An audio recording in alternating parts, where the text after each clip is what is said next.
Usually, stress, people might feel, kind of burned out, restless, always thinking, overthinking about everything. But this continuous sadness should go towards depression only. We are constantly consuming perfect content, and we are assuming that the perfect content is actually real, and we are feeling that only our life is imperfect and everyone else is having the perfect lifestyle. You should always be thinking about both what I'm getting in a relationship, what I'm offering in a relationship. A person who is marrying only to get a spouse and not ready to be a spouse is a huge red flag. Would you rather prioritize a full 8 hours of sleep each night or dedicate an hour to relaxing hobby to manage your daily stress? This is a really tough question. Sleep. Sleep. In the long run, sleep is going to decide how long you're going to live and how long you're going to live healthy. Namaste dosto. Welcome back to our podcast show, Career Storyteller, where we, that is my co-host Ramya Shastri and I, Vivek Kuntoji, share stories and build careers that are not conventional. आज भी हम ऐसे ही एक non conventional career journey लेकर आए हैं। Imagine करो आपके दिमाग में एक साथ 10 ब्राउजर टैब्स खुले हैं, अपॉइंटमेंट्स भूल जाते हो, घर के कीज खो देते हो और शायद ज्यादातर वक्त परेशान भी रहते हो। सुनने में फेमिलियर लगता है, राइट? ये सब सिम्टम्स है ADHD के। आजकल लाखों एडल्ट्स ADHD से परेशान हैं और ये स्ट्रेस और रिलेशनशिप्स में दिक्कत पैदा कर सकता है। लेकिन क्या ये स्ट्रेस मैनेज करने और स्ट्रॉन्ग हेल्दी रिलेशनशिप्स बनाने का कोई तरीका है? तो आज हम ADHD, स्ट्रेस मैनेजमेंट और रिलेशनशिप्स के बारे में बात करेंगे। ये भी जानेंगे कि रिलेशनशिप्स में रेड फ्लैग्स और ग्रीन फ्लैग्स क्या होते हैं। इसके लिए हमारे मेहमान है आज के मशहूर psychiatrist doctor Sadhvi Maithili. With a passion for reading and understanding about the human mind and how it functions, Dr. Sadhvi Mythili took up psychiatry after her graduation in medicine. Dr. Sadhvi एक कंसल्टिंग साइकियाट्रिस्ट है। Psychology, relationships और बढ़ते हुए stress को address करने की जरूरत को देखते हुए वो ऑनलाइन प्लेटफॉर्म्स पर गाइडेंस देने के लिए मोटिवेटेड रहती है और स्पीचेस देती है। इतना ही नहीं, वो एक एक्टिव ट्रैवलर और सोशल मीडिया इन्फ्लुएंसर भी है। वो अपनी 4 साल की बेटी स्वस्ति के साथ बच्चों का साइकोलॉजी के बारे में बात करती है, बजट ट्रिप्स कैसे करना है उसके बारे में बात करते हैं और ब्यूटी टिप्स के बारे में कंटेंट क्रिएट करती है। तो चलिए जानते हैं ADHD, स्ट्रेस लेवल मैनेजमेंट और रिलेशनशिप्स के बारे में हमारे डॉक्टर के साथ।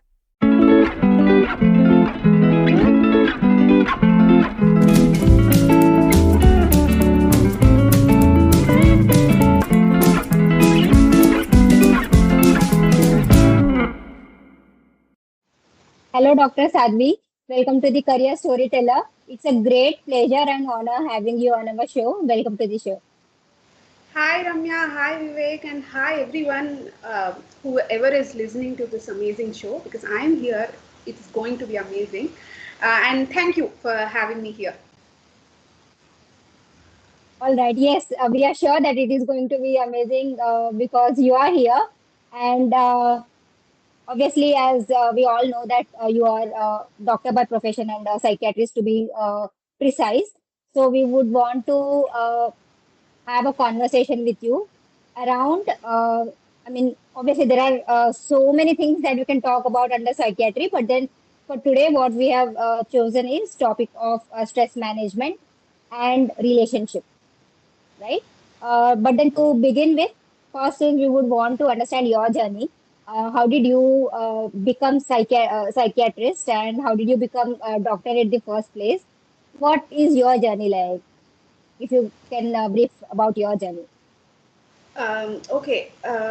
Do you know any boring person who says she wants to become doctor when she's like 3-year-old and she becomes a doctor when she's like 20? I'm that boring person. Wow. Like I never changed professions. I never wanted to become air hostess, teacher, lorry driver, rail engine driver and then doctor.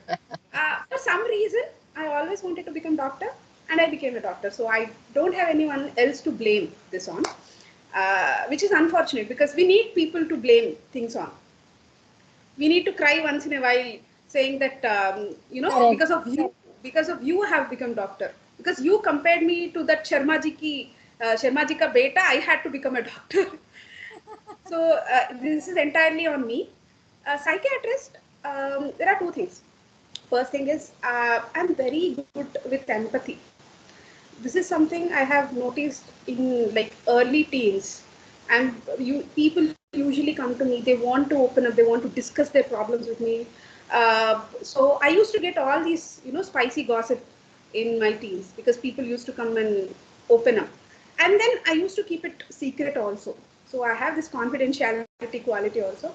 So I was good with empathy, and I was good in with listening and offering proper solution, not just rushing into you should have done that, you should not have done this. But I used to offer really rational solutions, and I used to empathize and make them feel comfortable around me. So I had this quality. And second thing is I have ADHD. Okay, it is attention deficit hyperactivity disorder. So usually for people with ADHD, sustaining a career becomes difficult because things can get boring. Like if you do the same raw things every day, it becomes boring. But psychiatry never gets boring because this is not just a disease. The same person with depression, can present in different episodes in different ways. And same depression can present in 20-year-old women in a different way and 50-year-old man in a different way. So every day there are new stories, new challenges, new level of empathy required. So this keeps me on my toes and keeps me engaged in my job. I am kind of natural in my job. I was kind of destined to become a psychiatrist, so I became a psychiatrist. Second thing is I really like talking. When you might have realized that when I open my mouth, I don't close at all. So I wanted to choose a profession where I get paid to talk. So it is an added advantage. Okay. You mentioned a very important point about emotional or maybe empathy, right? How why is it so important, especially in this profession where you said that I am emotionally or maybe I'm more empathetic person, right? Why do you think that it is an advantage or it's something of importance in the field of medicines or science that you are practicing? How it makes a difference to a patient doctor conversation, or how it helps? See, empathy is not just important in my profession, empathy is important in everyday life as well. Let's say, okay, you are a couple. So let's say your wife comes home because she is frustrated with her boss or manager or someone. Okay, she wants to complain it to you, saying that, okay, I did this today, and he immediately jumped to this conclusion and he started yelling at me in front of everyone. So what empathy is that? You understand what she's going through. You would think that, okay, if I was in her position, I would be upset too, because getting humiliated in front of Correct. everyone is not a good thing, and we feel bad. But usually people don't have empathy, and they immediately start offering solutions. Maybe you should not have spoken to him this way. Maybe you should have finished that project or whatever he's yelling about earlier. Or maybe you should have talked back. Maybe you should have yelled back. And that is not going to make her feel better. That is actually going to Correct. make her feel incompetent. It is almost like you suggesting that, okay, you are not competent enough to handle the situation, so let me offer solutions. Hmm. That is going to make her feel more upset and dissatisfied with the entire thing, and then she's going to uh, leave the conversation with feeling, not just my boss, my husband is also a jerk, not you. I'm just giving you Yes. this. So empathy is important in every interaction we have. And why it is more important in psychiatry or anything, any field of medicine, is that You don't have to sympathize about the patient. You don't have to feel bad for, oh, he has cancer. No, you have to empathize based on, okay, if I were at his situation, how would I feel and how would I get help? How can I help? If I understand his situation, then only I can offer better help. I cannot give empty, suggestions, useless suggestions. I cannot say, if you come to me feeling sad, I cannot say, don't feel sad. You won't immediately say, yes, that this instruction, I have been waiting for this instruction. Now I won't feel sad. No one will say that. I have to Correct. understand why this person has become sad, what is in his personality or what in his environment is making him sad, and how can they counteract. Otherwise, each and every suggestion of mine becomes empty and useless. Wow. That's so amazing to begin the conversation with. You have kind of literally broken down what empathy is and why it is important. And while you were talking about your journey, you spoke about a very important and very relevant topic for today, that is ADHD, right?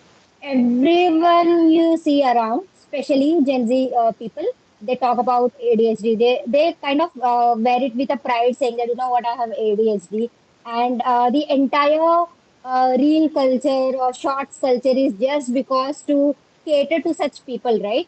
So, what do you think, or maybe how do you explain what ADHD is, and how do you maybe kind of help people who are suffering from ADHD? How do we even identify what are the symptoms or what are the early signs of ADHD? This is like three essay questions combined in one question. Okay. See, again, going back to the point you made that, entire real thing is catering these people. Actually, it is not just catering people with ADHD, it is actually making people more distracted. Oh, ADHD people have lots of issues with neurochemical balance and they crave for dopamine. So dopamine is something which we get when we feel happy about something. You like, let's say you like sweets. Every time you eat a gulab jamun, you get this dopamine release. That is why you crave for more gulab jamuns. You think about gulab hmm, jamuns, right? So uh, we need the dopamine, and we do lots of things for this dopamine boost only. And dopamine is highly addictive. Every addiction oh, has this dopamine pathway. So whatever you are, like ganja or drugs or alcohol, any addiction has final dopamine pathway. And these reels, they are making people addictive of their dopamine. Why? oh, Why the algorithm is, we have deviated from our initial topic, but I'll continue with this. So why algorithm is pushing more and more short content? See, earlier we used to have YouTube videos like 10 minutes long, 20 minutes long. Even now makers make. Instagram also, Instagram used to have videos, lengthy videos. correct. Now it is pushing 1 minute. It started pushing 1 minute reels. Even in the 1 minute reels, it started pushing shortest reels, like 5 seconds, 7 second reels. Why?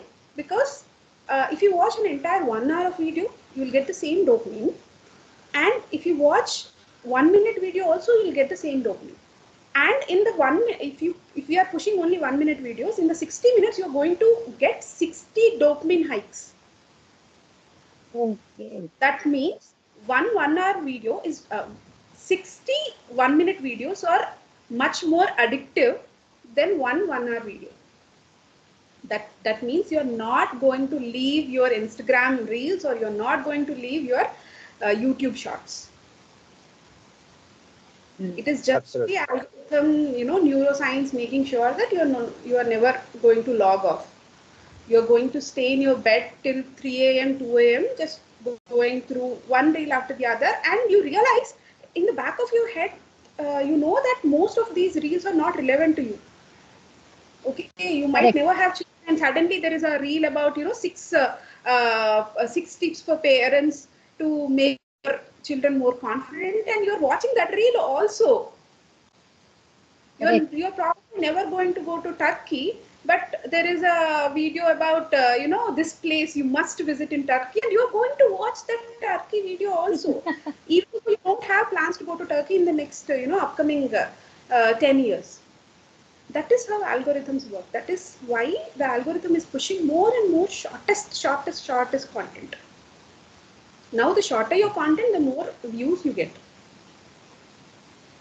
This is all Okay. dopamine gain for addiction.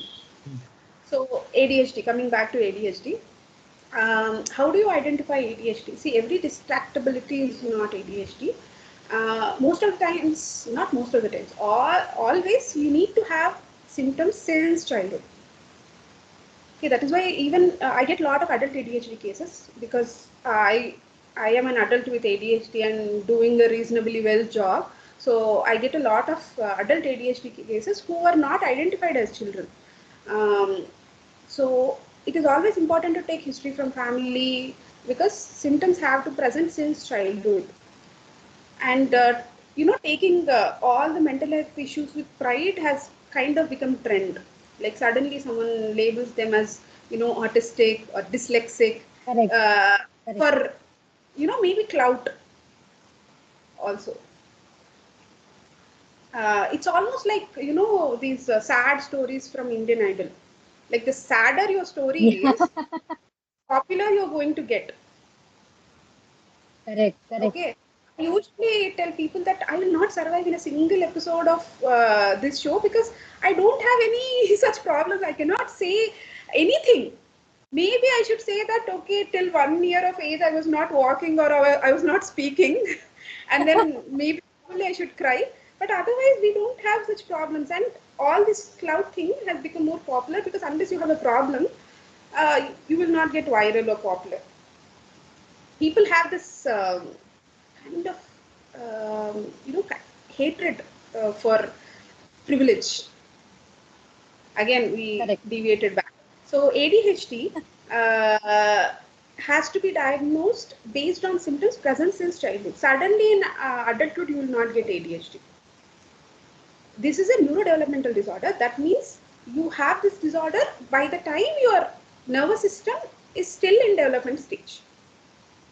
So any learning disorders or any neurodevelopmental disorder, the symptoms have to be present since childhood, and there are different set of symptoms. ADHD has like inattentive subtype, hyperactivity subtype, and then there's a mixed subtype. Hyperactivity in the sense they'll not sit in they're not sit in one place. Like they're constantly Restless. roaming. No, usually, if you see this in like 3 and 4 year old, you will not diagnose ADHD, because that is a normal toddler. But by 9 or 10, if they are not able to sit at a place when they are expected to, for example, you go to a restaurant and food takes at least 15 to 20 minutes to arrive. And even that 15 to 20 minutes, they are not able to sit in that particular place. They want to roam around. They are standing on tables. They are disrupting other people. They are going and poking other people and talking to other people. Then you probably should suspect. And adults, if they have the suspicion, again, they should have symptoms since childhood. If they constantly have difficulties, um, you know, since childhood with finishing projects, and there are few signs which are not listed in textbook, but which I can easily tell is, one is talking in circles. Like if you're asking me one question and I'm giving lots of details, because for me there are there's a lot of information which is coming in all directions. So I want to give all the information, and talking in the circles and going deviating from the topic is one. Second is procrastination, like always procrastinating everything and not doing something unless it is the last deadline and you're going to die if you don't do it. And another silly thing can be, guessing murderers in murder mystery in the first act itself. Oh. I'm not saying that every time you guess you are an ADHD person, but if you have this combination, actually ADHD people have this lightning speed of information processing. That is why they can guess with accuracy in the first act itself. Okay, this is going to be the guy who killed this person. And another silly thing can be having multiple tabs open in laptop or phone, or having like 100 Chrome tabs. the maximum number of Chrome tabs open all the time and not closing at all, and having hundreds and thousands of screenshots for later, which they are never going to go back and check. And organization issues, having stuff thrown everywhere, and buying the same thing again and again because they have forgotten that it exists, or they just lost in the household and they have no patience to search for it. These are not Oh listed, God. but every day in people I see. And again, if you have just one or two of these things, just don't get into the conclusion that you have ADHD. People are in spectrum, okay? For everything, there is a range. A few people, they need sleep a lot. They need, like, they sleep for 9 or 10 hours. They are very deep sleepers. And few people are very light sleepers. They require only like 4 or 5 hours of sleep and they function well. So it's in the spectrum. Nothing is normal or abnormal. Only if we have combination of multiple things, that gives a pattern. If you have only one thing, if you have guessed murderer in every single who done it till now, that is not going to make you an ADHD person. So it's always meeting the criteria and having multiple symptoms together. And also diagnosis is only important if you have functional issues. For example, if you're an adult, even with difficulty, if you're holding on to your job and if you're okay with regular tasks, you don't have to diagnose yourself with ADHD or autism or anything because you're functioning. You don't need a diagnosis right now. But if you have issues with your functioning, if your daily life is impaired in some way, then probably you might need. Even with children, this is what we tell. Don't go with the diagnosis. Focus on skills. What skills do they need and what skills do they lack? And what skills we can help them with. So don't just go with, okay, my son has ADHD diagnosis. That doesn't mean anything. Every ADHD child is different. So with your son's ADHD, what skills does he need? Then focus on working on them. You don't need to focus on entire diagnosis of ADHD. That's such an umbrella term when you think about it. So, and ADHD people usually function well because ADHD is not an issue with the intelligence or memory. It's an issue with focus. Okay. Another So, important pointer is, for example, someone in front of you is kind of droning about some topic, and your mind wanders to Himalayas or Mars within 1 or 2 minutes. That is another indication that you might possibly have ADHD, or the other person is really boring person. okay. Okay. So, couple of things maybe I would like to understand or check here. Here is one, as you said, जैसे आपने बताया, adult ADHD. I mean, जैसे आपने बताया, it might be a case since childhood, right? And it's not something that after a certain age, one develops it, right?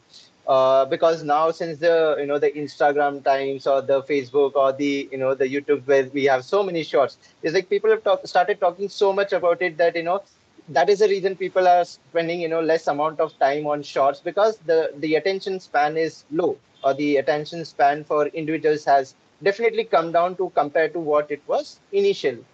So does that mean that one individual develops or maybe has that disorder, if I'm supposed to say it in the right way, if it's a disorder? A person is going through an ADHD since his childhood. Maybe, it's the latest stage of his lifespan is where, usko samjha, okay, there a problem that I am going through, which I never realized it. Is it right to say? Again, every distractibility is not ADHD. Okay, if they are distractible, they have to look into other reasons of why they are distractible. For example, you can see that आजकल क्या हो रहा है, like every बचपन पे क्या होता था, when you go to a movie, you don't think about anything, you're totally immersed in movie. आजकल क्या हो रहा है, like you go somewhere and you immediately pick phone, you take pictures, you take your pictures, and once in a while you check WhatsApp even while you're watching the movie. We are not Correct. getting immersed in any experience at all, even normal people. So ADHD, no ADHD doesn't make any difference. So what I want to say is every distractibility should not be ADHD. So if you are distractible, try to find other ways, whether you are totally addicted to dopamine, whether you have this habit of picking up your phone all the time. Kya ho raha hai?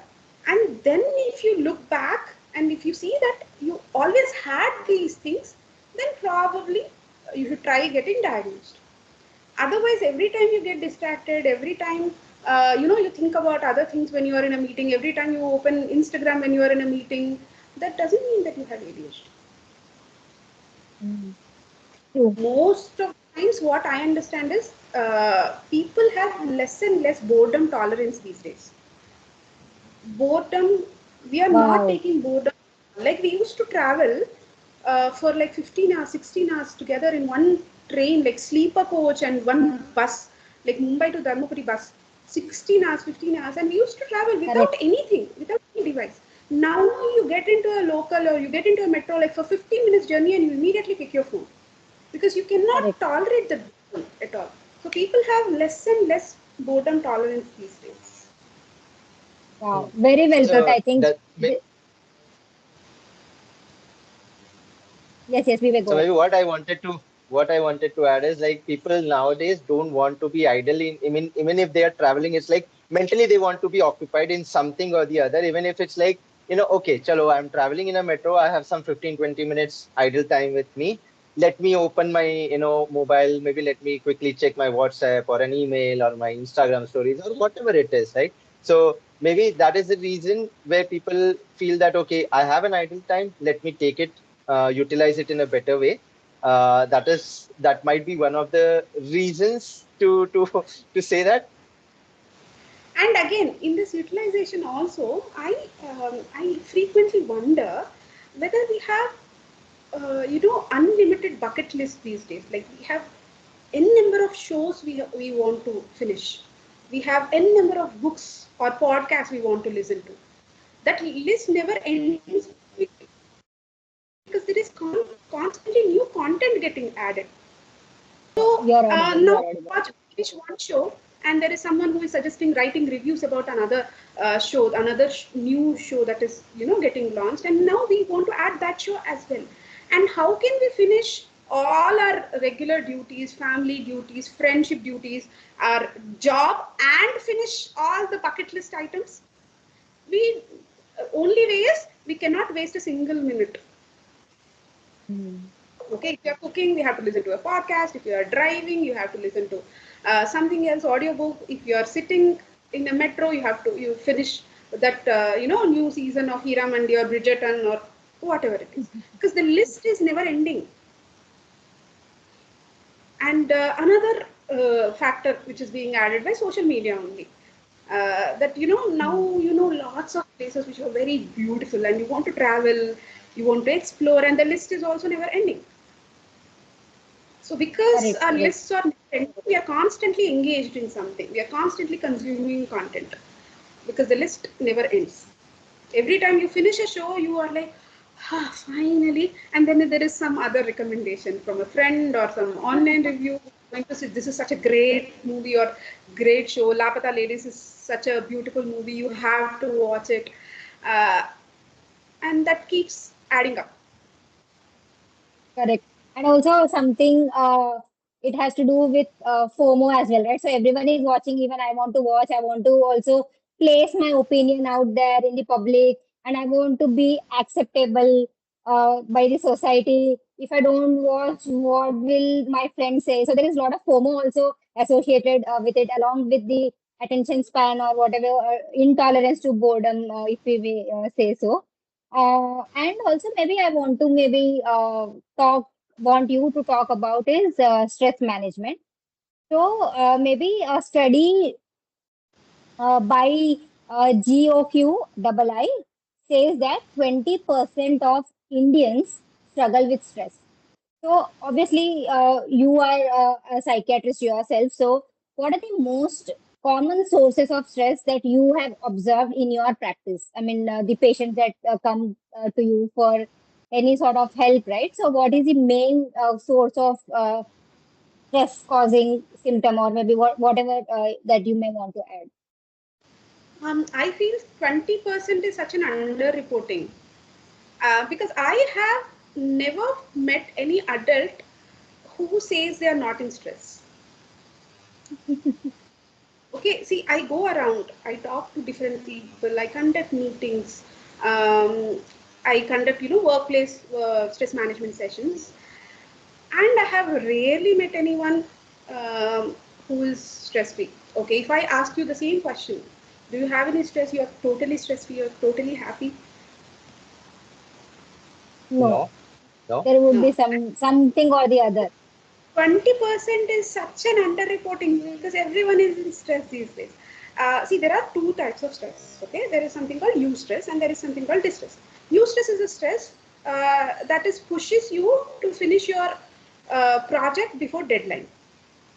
Okay, eustress tells you that if you don't finish, you are going to get sacked, or if you don't study for your exam, you are going to fail in your exam.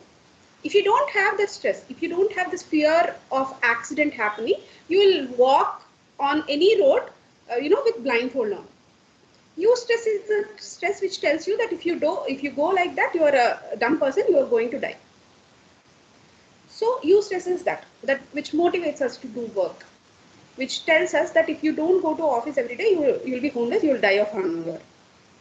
There is something called distress, which weighs you on, which causes sleeplessness, which causes acidity, that constant worry which keeps adding. And another classification is acute stress and chronic stress.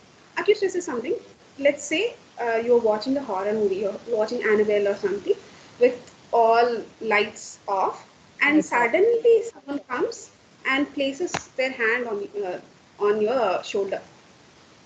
You'll Oh get this God. heart attack moment, right? You'll scream, Yes. you'll tremble, and you'll sweat, you almost die, and you immediately yell. That is called acute stress. And we can take acute stress and we like acute stress. That is why we do adventure sports. That is why we do bungee jumping. We want that adrenaline rush. We want to enjoy that adrenaline rush. Okay. Second thing is a chronic stress. Every day you go to a job which you don't like, you go and talk to the colleague you hate, or every day your boss humiliates you in front of everyone or makes these sarcastic comments, and you dread going to the job because you know that he's going to make sarcastic and humiliating comments, but you cannot quit your job because you have to pay your EMI, otherwise you're going to go bankrupt. Or you want to put your child in a prestigious school and the fee is very high and you cannot leave your job and you dread waking up every day. That is chronic stress. Chronic stress is really harmful because this has high cortisol levels. This chronic stress releases high cortisol. Continuous presence of high levels of cortisol in body leads to lots of other issues, like sleeplessness. You try to sleep and you constantly think about what will happen or what might happen and what had happened during that particular day. What did you say, or कुछ और बोलना था, कुछ और बोल दिया, शायद अच्छा होता, ये बोल दिया तो अच्छा होता. This is causing you insomnia. Then you eat something, even mildest of spicy things cause acidity, and then you start losing hair. Then slowly you develop, I mean, this is such a cynical prophecy. You're going to get clots in your heart. They're slowly going to build up. This is all effects of chronic stress. Actually, this reminds me, I was talking to my husband the other day and I was asking him if you want to point out, because recently we are seeing lots of cardiac death cases. So he's a cardiac surgeon. So I was casually asking him if you want to point out single thing which is responsible for all the hike of these cases, what would you say? And I was expecting him to say smoking. The smoking is extremely Correct. bad for your heart. Okay. So I expected him to say smoking, and he immediately went stress. Oh God. Yeah. And I was surprised, like, Raki, kya bol rahe ho aap? Like, stress. I was like, yes, stress. That is why we My are seeing young God. CEOs dying, young actors getting cardiac arrests, and stress and sleeplessness. So, Yeah. So, I mean, when you were discussing about the stress, I mean, the different level of stress, right? I mean, for each stress level, there are different thresholds that where I mean, I'm not sure how it is medically defined, but maybe I have read it somewhere that there are different thresholds that it puts you into that range. If an individual is into that range, is maybe there is an acute stress that this person is going through, or maybe as you spoke about the chronic stress, or maybe it's more related to a prolonged way of an individual going through that stress aspect. Maybe just for example, I'm not sure whether it is that emotion, continuous emotion of being into a sad state can be called as a stress. I'm not sure about it, but thought maybe I'll just try to check with you if a person is in constantly sad state for a long period of time. Maybe a person who is constantly going through, maybe is anxious throughout. Is it kind of a state where he's in a stress state? If he is constantly anxious and sad, first thing to rule out is depression, not just stress. Uh, Oh, Usually, stress, people might feel, kind of burned out, restless, always thinking, overthinking about everything. But this continuous sadness should go towards depression only. Feeling agitated or constantly on edge. See, constantly on edge means, for example, if you're going bungee jumping, you are alert, okay, all your Correct. senses are going to put you in place. You're not going to think about your office or your boss or बीवी ने क्या Correct. कहा कल. You're not going to think that. You are present in the moment. You're hyper alert. All your senses are in place, okay, and even the smallest sound you're very aware of. Okay, this can Correct. happen with chronic stress also. They are constantly on edge. They get startled very easily. They get irritated very easily. Even the minor, smallest, drop of feather can trigger them. This can be stress. But constant sadness and anxiety, you have to think in terms of depression itself, like clinical depression. Okay. I mean, I think this differentiates, I mean, this stress and depression because people, like, I think, interchangeably use stress and depression, right? For even the smallest thing, people say that, oh, I'm in depression, and oh, I'm very stressed, I'm in tension. So I think this gives a very good differentiation between the stress and the depression. And another thing that I want to talk about is there is lot of social stigma associated with visiting psychiatrist or visiting doctor and seek help, right? It's like लोगों को ऐसा लगता है कि अरे मैं पागल थोड़ी हूँ. When you suggest someone कि go and seek help from a therapist or psychiatrist, people say मैं क्या पागल दिखता हूँ या पागल दिखती हूँ.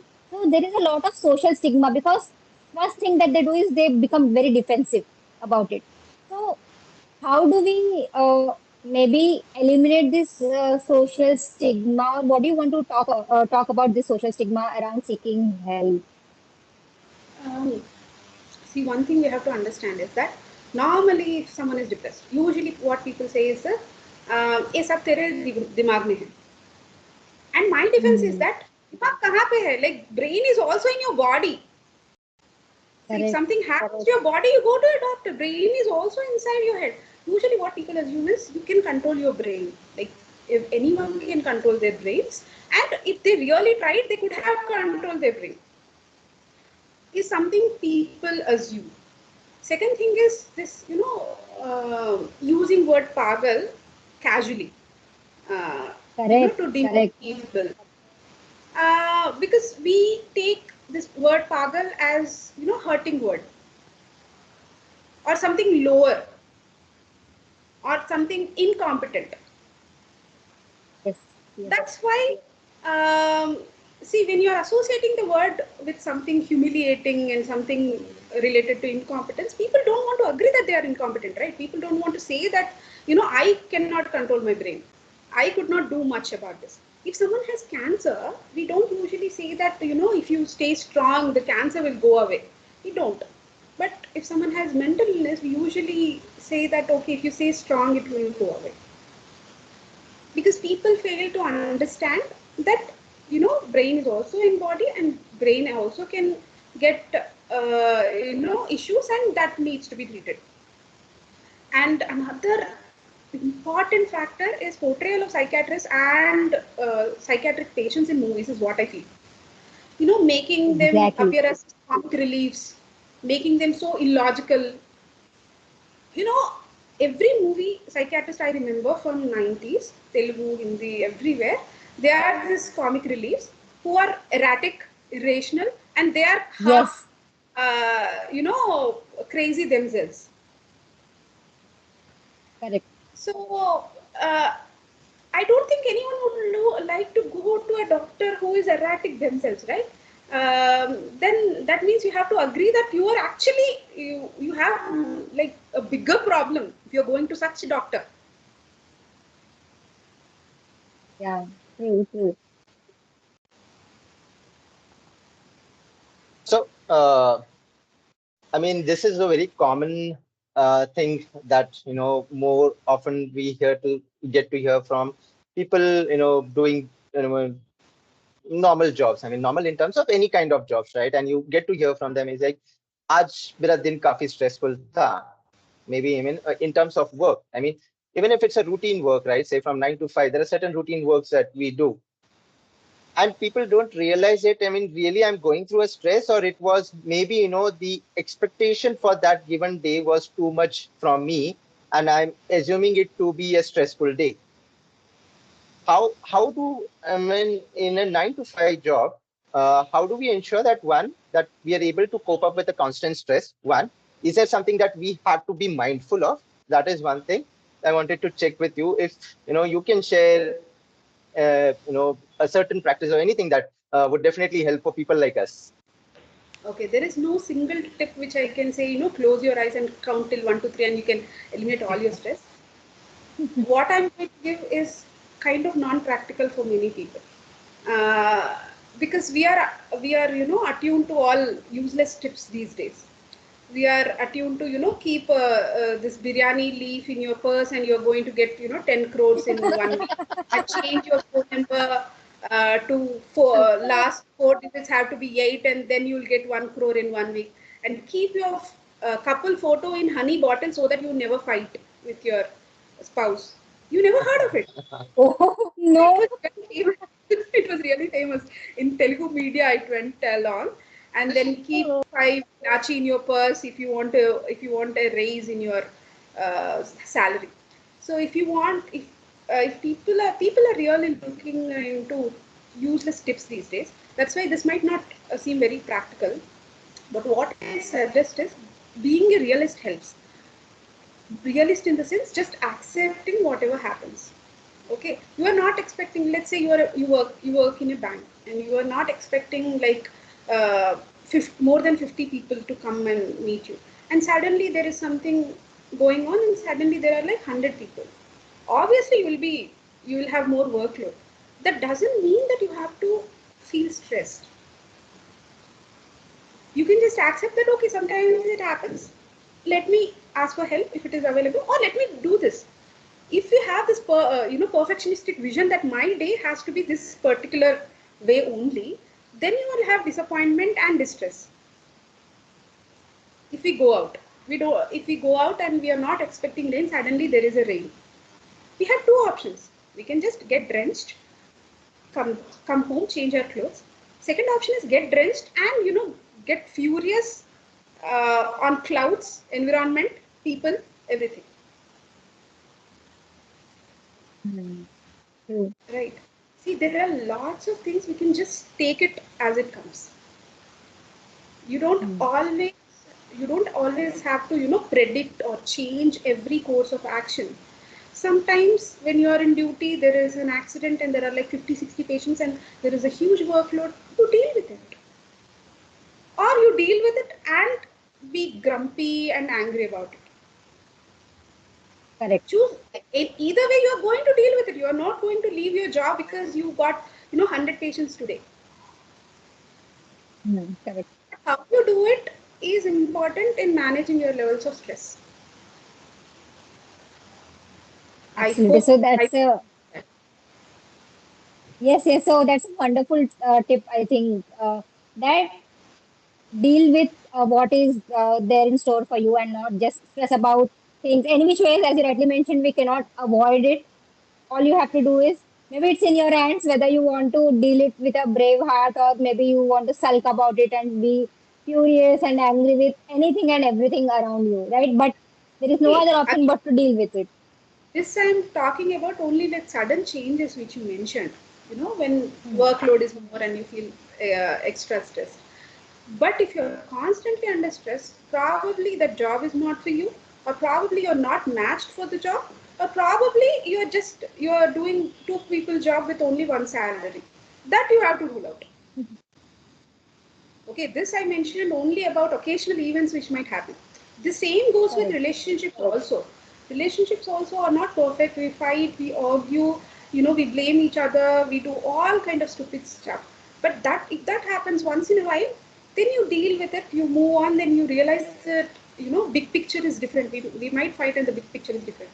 But if this is the daily picture, then you have to maybe think that maybe the relationship is not for you, or maybe you are not meant for each other. There is no common qualities. There is no companionship. So I'm not Hmm. saying that every time you get some shit, you just have to smile and go along with the shit. First thing is make sure that you don't stand in the way of shit. Second thing is if you accidentally stand in a way, okay, then just wipe down and move along. Absolutely. So since you already spoke about relationship, right? So what I want to maybe check now is on the relationship part itself, right? The second part of the of our conversation.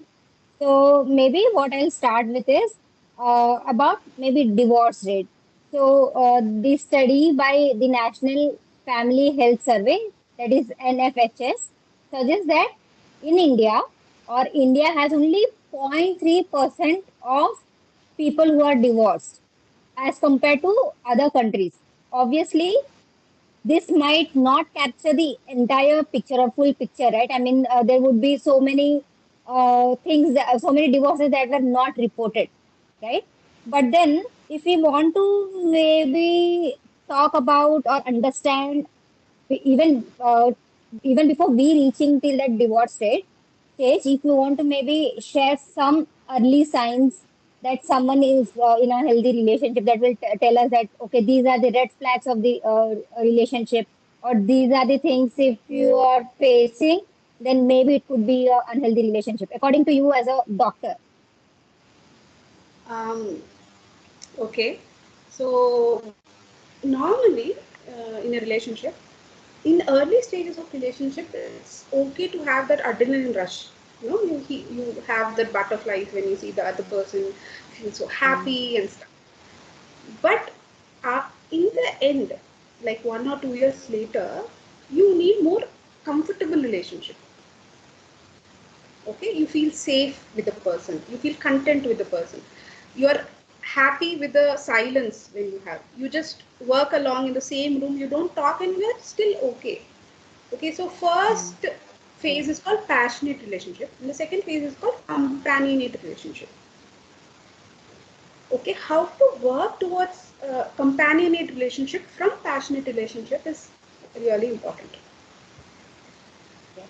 um, about increasing, actually I don't believe that we have really high divorce rates, because there is another data Mhm. also which I've seen, like it is less than 1%, but we are seeing more and more divorces. That is true, but you have to understand in terms of how many married couple and how many are actually getting divorced. Like we know Mm. personally, we know like hundreds and hundreds of married couple, and maybe 5 and 6 are getting divorced. So not everyone who is getting married is divorced.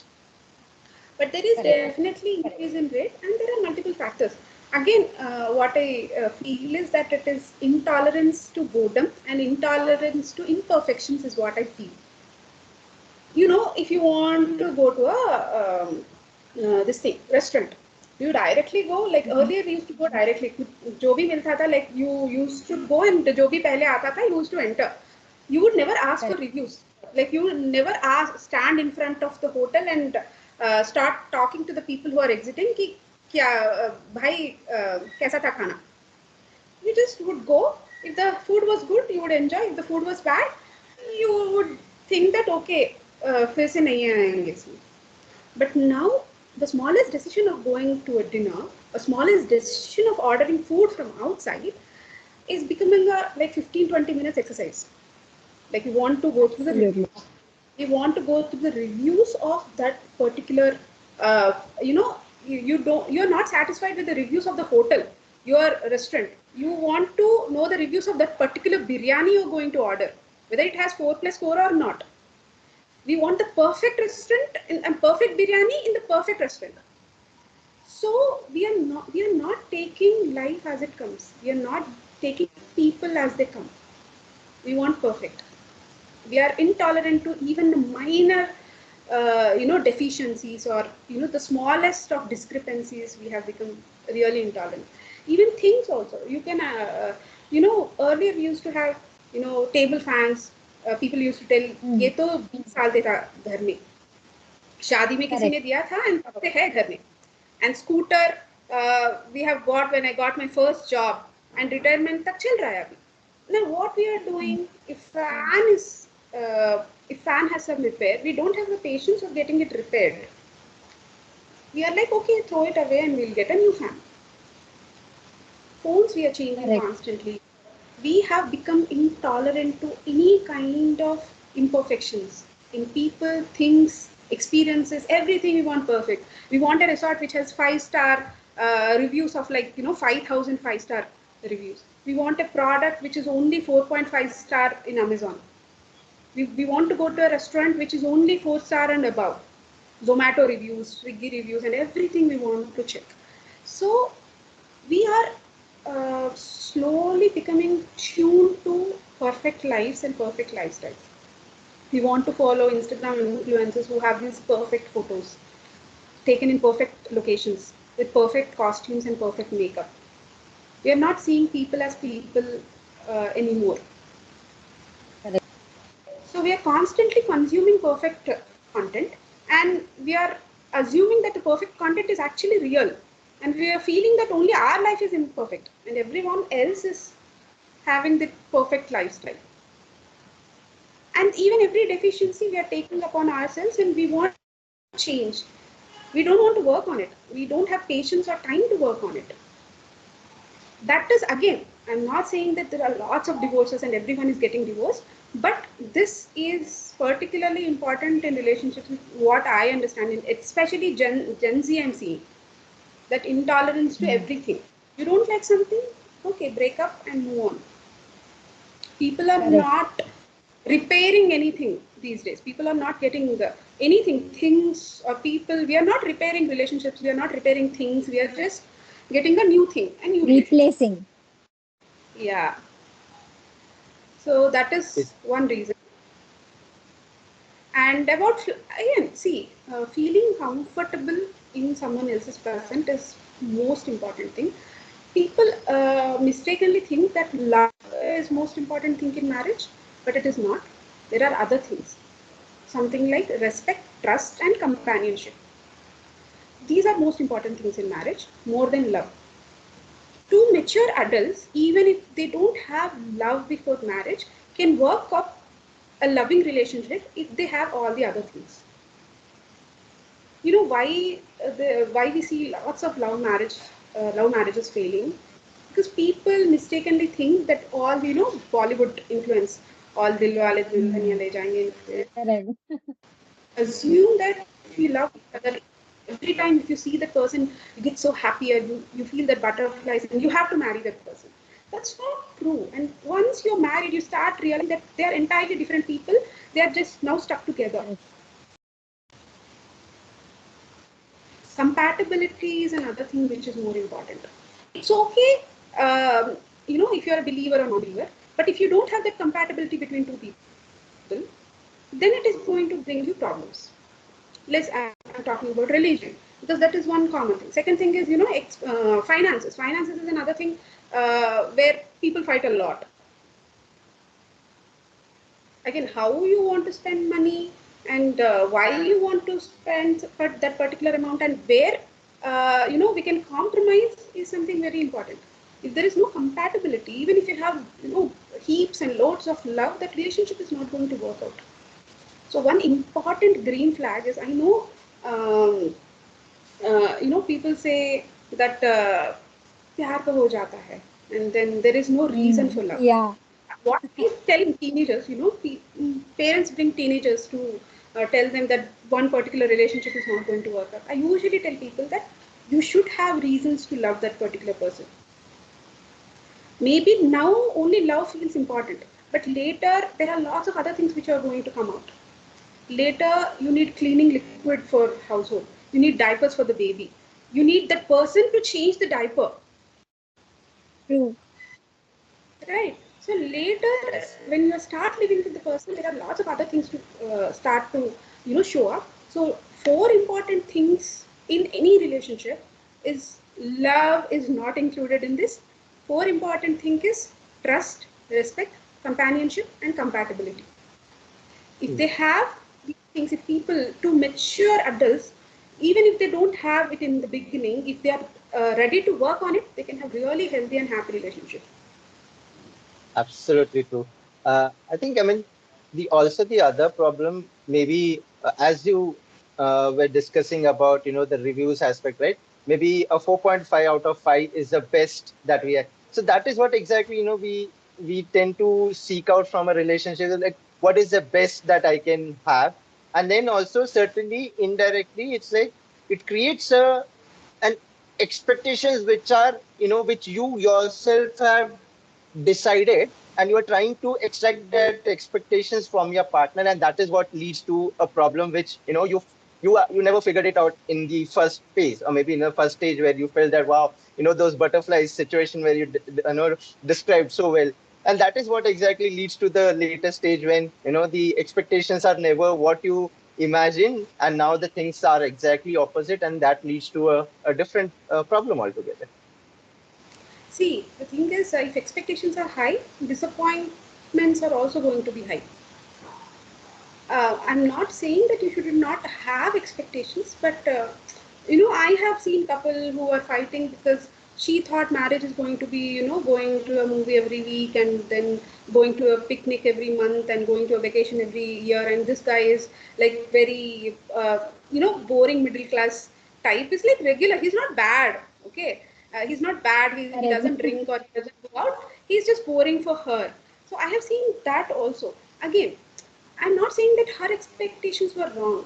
Usually, what I suggest is if you two are totally different, okay, that can happen because in our country, because majority of marriages still arranged marriages, marriage is like a huge gambling. Okay, you might get that, you might not get that. So what I suggest is, okay, it's okay to be different. Work on something, agreeable for both of you. Okay, if you want to go out every week, and if he doesn't want to go out every week, maybe find friends, form a group with whom you can go out. Then again, husband doesn't have to, you should not be objecting to that. Should not be saying that, okay, घूमती रहती हो बाहर. So there is always an agreeable compromise, which you have to find. It is not wrong to be different. Okay, it is good if you are compatible, but if you are not compatible, then work on something agreeable. If you're constantly thinking only about what you are going to get in a relationship, you're never going to agree. You should always be thinking about both what I'm getting in a relationship, what I'm offering in a relationship. A person who is marrying only to get a spouse and not ready to be a spouse is a huge red flag. Wow, amazing. This also you're going to include in a quote. Yeah. Yeah, but then we did not talk about the other quote that we talked about before we started the conversation, right? So that is really important. Like person being ready to be a spouse is very important. Like what you're offering into a relationship is very important. Everyone wants to be loved. Everyone wants to be appreciated. But are you ready to love the other person? Are you ready to appreciate the other person? Are you ready to offer the same things which you might need? Sometimes the other person might not need the same things also because their love language is different. You might need the praise, only the verbal things. You might need, saying good job all the time.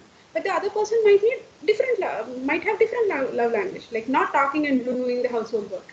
So understand that, work on that. If two people are really serious about a relationship and can sit and talk about it, any relationship can work out.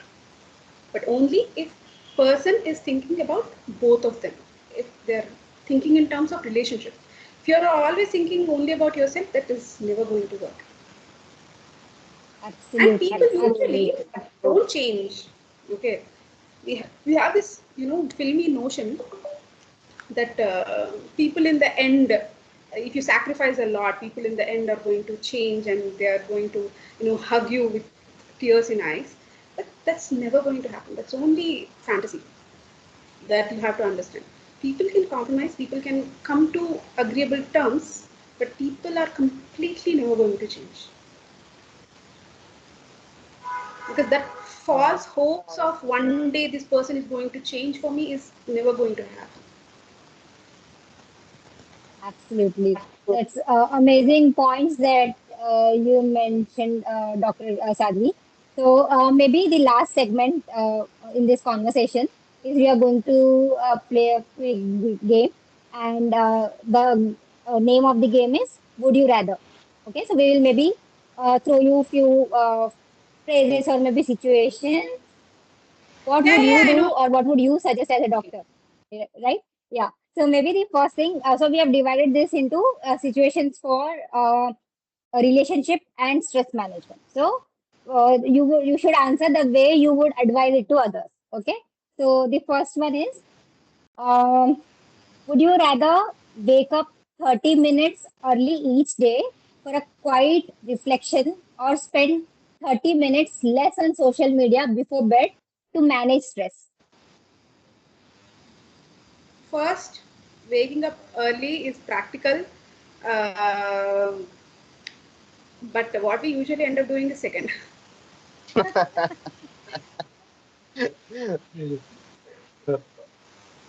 Okay, so maybe the next one is, would you rather prioritize a full 8 hours of sleep each night, or dedicate an hour to relaxing hobby to manage your daily stress? This is a really tough question. Sleep. Sleep. In the long run, sleep is going to decide your how long you're going to live and how long you're going to live healthy. Wow, amazing. Okay, so the next one, would you rather learn basic deep breathing exercises, or practice a short guided meditation to manage anxiety in the moment? Basic breathing, definitely, because breathing you can do anywhere. Like if you are sitting waiting for an interview, and obviously you will feel anxious. Breathing, you can just go into the washroom and you can do breathing. You don't have to go into the trance, or you don't have the setup of need that setup of meditation.